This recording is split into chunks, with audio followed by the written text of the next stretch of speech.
In this video, we're going to take a look at the Power DMS assessment tool and specifically the reports and how to run the CALIA status calculator.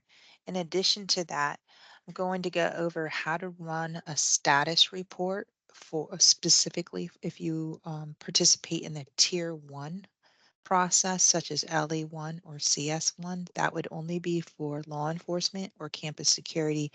Uh, all other programs, advanced accreditation, communications training academy would be using the CALIA status calculator to get the tally of the numbers that are going to be asked of you from your CSM. If you ever have any questions, please never hesitate to reach out to Power DMS support through email or their phone number, and also there's some resources in the success community. In addition to some resources in the success community on how to use the CALIA status calculator, I've navigated away from my PowerPoint. I'm just going to go to the CALIA website and go to the menu in the upper right hand corner under Education and Tools and Tutorials, and specifically either this link here or here, CALIA Status Calculator. There's a document resource or on instructions on how to utilize that status calculator here. But we're also going to try to walk through that on the at least the high points on this video.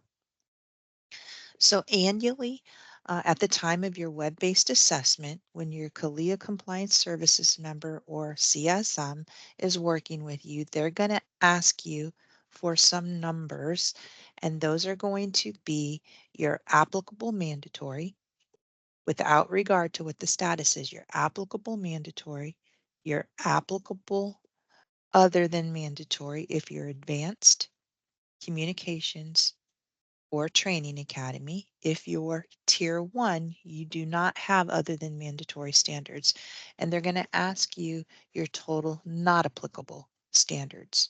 And then if you are advanced campus security or law enforcement or communications or training academy, and if you do utilize the elected 20% status, they're going to ask you which standards do you put into that status or that category and that number, because they want to ensure that you've not exceeded your allowable other than mandatory. If you ever have any questions on what those statuses mean, please refer to the CALIA Guide to Successful Accreditation Management or reach out to your regional program manager, and they'll be more than happy to discuss that with you. So it's time for me to come up with those tallies. I'm on my Power DMS site, but using the very left-hand column to the left of the blue table of contents, I've got my home, my bookmarks, my filing cabinet, users and groups, and then I'm going to go to the icon that is for reports and select on that. From there, I'm going to click on standards. For my tally for the tier one, I'm probably going to use the statuses for all roles, but let's start with the calculator tool. This is a recently been updated, so it's going to be the V2 tool, not the first one. Eventually, if you're seeing this in your site, I believe Power DMS will phase this out, and it might just take some time for it to no longer display. But the new CALIA status calculator V2 is the one that we want to utilize. And we have to fill out all of this information. So which manual are we going to use just for the purposes of demonstration? I've been using a law enforcement. I'm going to choose my assessment name. I have to choose a role. So choose the role. Most of the time, I would encourage you to have at least one role where your statuses are as accurate as possible. Again, they don't all, a status does not need to be assigned to all of your standards. You probably know if you've been doing this for a while, often the CSM is looking at your files if it's a year one, two, and three in the middle of a proofing period. So you might not have a status set for everything, and that is totally okay. We want to know what is your applicable standards, not necessarily the applicable standards in compliance or set as appropriate. You do need to know your agency size. So for Training Academy, just one size. You can just choose the first size there. That's fine for all other. In fact, it may, if I chose training academy, it may just display one size, but because I chose law enforcement, these are the sizes. If you're unsure what your agency size is, this is based off of full-time authorized personnel. And you can also refer to the CLIA Guide to Successful Accreditation Management, or again, your regional program manager. Typically, I'm not going to be running this report on a closed assessment, so it's defaulting to no. And I would recommend that you choose a date here. So, because it does, go ahead and choose is on the day. It's going to default to whatever the date is that you're running your report. But with that said, if you just set some statuses, let me set this agency size here.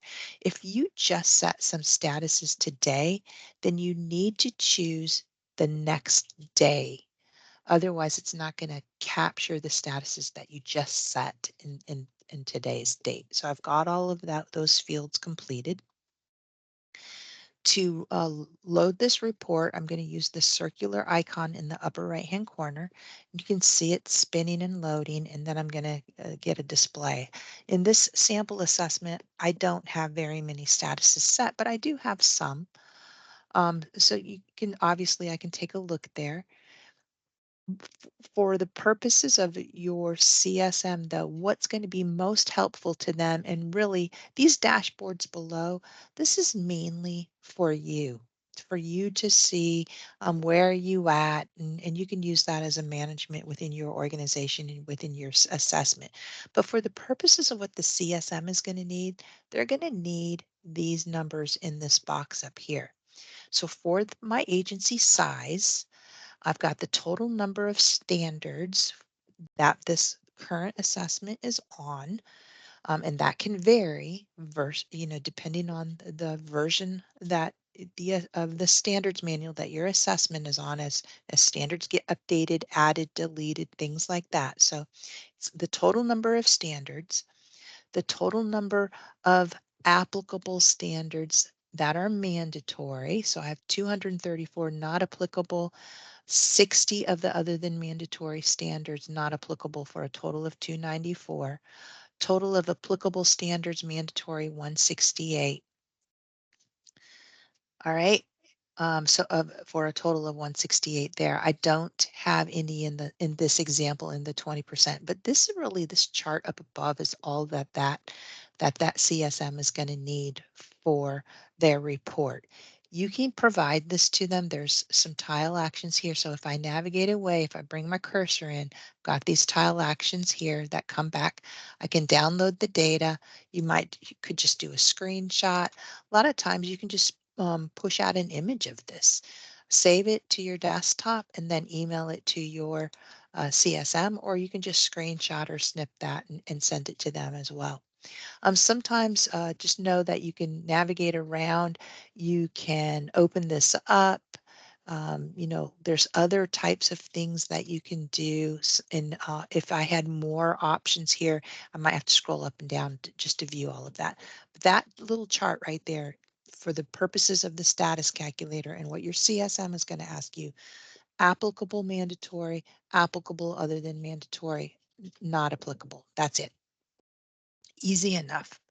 If you're a tier one agency, the report that you may want to run might not be this one, because it may be inclusive of all of the standards, whether they're a part of the advanced program or not. So I'm going to go to the standards under the reports again. This time I'm going to choose status for all roles, because I have an option here that I don't have in my other status calculator, at least at this time.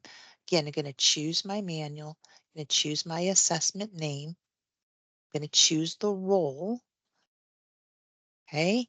And then I'm going to choose, so this is for tier one, CS1 or LE1, choose, click in the text contains, and drop down where it reads is, choose contains, and then type in LE1 and then enter. So you can see how that captured that now. I'm going to load this report again, same blue circular button in the upper right hand corner.